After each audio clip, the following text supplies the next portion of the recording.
Hey guys, how's it going? This month we are talking about LGBT History Month.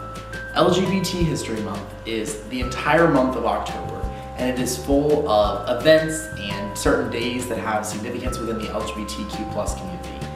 And today, well, this week specifically, everyone on the channel has been talking about LGBT specific information and kind of like the history of our community and stuff like that. My specific project that I decided to work on was the history of gay bars. The reason why I chose this is kind of because it's kind of connected close to me. I've found a lot of acceptance and a lot of enjoyment in gay bars. So much so that I enjoy frequenting them that I actually bartend at one every single weekend. So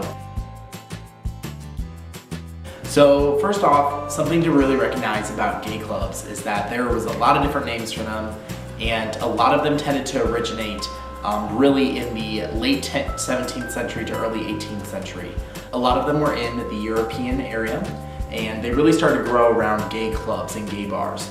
Reason being with those gay bars is because those were places that people could go and socialize. Sometimes they were secluded and they were closeted environments so people could kind of truly be themselves, and sometimes that's what they needed back in the 1700s.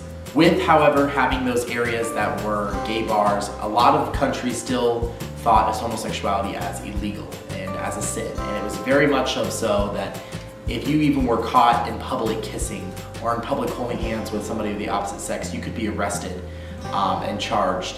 And it's a lot different of a world to think about than what we lived in today.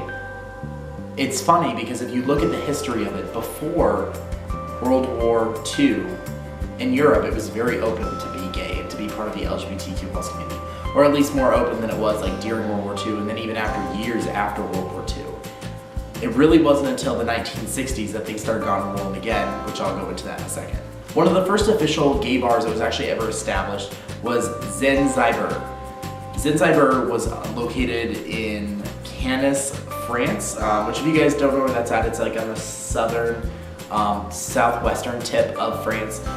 Today it's actually a very, very, very wealthy city, has a lot of tourists and stuff like that. The gay bar opened in 1885 for the first time, and they actually closed in 2010, sadly, because due to a lack of traffic. Oftentimes, a lot of gay bars would not be rated and would be able to operate without a liquor license and all the other fun things because they would pay off the police officers. And these are things that they had to do. It really wasn't a choice. If they didn't pay off police officers, the police would come in and they would shut it down every single night, and patrons would stop going to those bars because it wasn't safe. Because if you were caught and in love with somebody else and then you were arrested for it and it was put in the newspaper, you would never get a job again, essentially. You need to understand that these people felt like if they ever were found out by anybody that they were gay that wasn't accepting, they were ostracized immediately. And that's why gay bars were so important, I think, is because they really started like a setting ground for people to really realize that it was okay to be homosexual. One of the very first raids that occurred actually within the LGBT community at gay clubs was in London. The club was called Vere Street. It happened in 1810. They actually arrested a couple and then ended up executing them because they had been married. They'd admitted to being married to each other by a reverend that was in the actual gay club. And the reverend inside the gay club had married many other couples inside of there as well. But a lot of gay clubs in London and in the UK were founded quite often. They didn't stay open for very long, but a lot of them were there. Most of them were called Molly houses, and they were called that just as like a code name. Speaking of code names, there's actually a really cool language that gay people used to talk about. That language is called Polari. I definitely encourage you to look it up. It's really, really, really freaking cool. I learned so much about Polari just by looking it up online and reading about it. But essentially it was like slang words that were brought together from many different languages that were used by gay men. It really hit its height in the early 1900s, and then it actually ended up dying off in the 1960s. There's not many people left that know about it, but there is a really cool book that I actually just purchased today on Amazon that I'm really excited about to learn about Polari. It's a dictionary for it, so we're gonna see how that goes. I think one of the coolest things about gay bars is the fact that how political they are and like how important they are in LGBT right movements. Because I think people think of them as just drinking destinations, but they really are like an important part of us as a community. So gay clubs in the United States were also very, very important. The first reported ever gay club in the United States is called the Atlantic House. It's located in Massachusetts. They opened up in 1798 as a stagecoach stop and really started to get a different clientele than most bars, which is why they're called a de facto gay bar. And that's because just a lot of artists and actors and stuff like that were really attracted to the bar. And since then, it started to slowly transform into a gay bar. That's really how a lot of gay bars were, is they were actually owned by straight people, and they just slowly started to really gain a gay crowd just because of them being able to be accepting and be discreet. Now in New York City, the first ever gay bar that opened there was called Julius. They actually had a sip-in 1966. What a sip-in essentially meant was there was a law in New York at the time that said you were not allowed to serve alcohol to gay people. Reason being because they were disorderly. Honey, we turn into queens when we get that alcohol. That's what we get turned into. And you're gonna hear me roar. The law said that you weren't allowed to serve alcohol to gay people.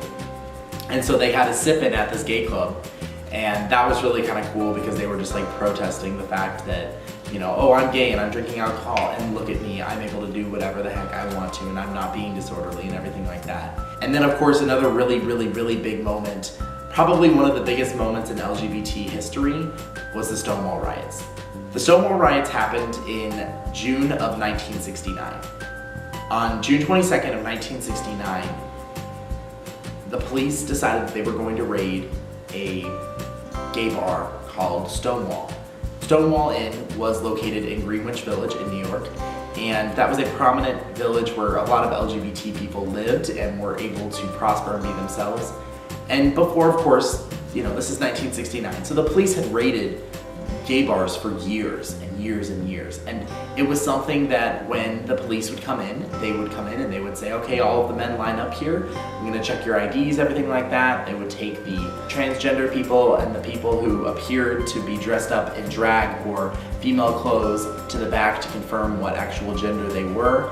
And then any men that were dressed up as women were immediately arrested. I definitely encourage you to look more into the history of Stonewall. I do not encourage you to watch the movie of Stonewall. It is a whitewashed movie that is not, it's a Hollywood throw together, essentially is what it is. It was horrible, absolutely horrible. Don't suggest you watch it.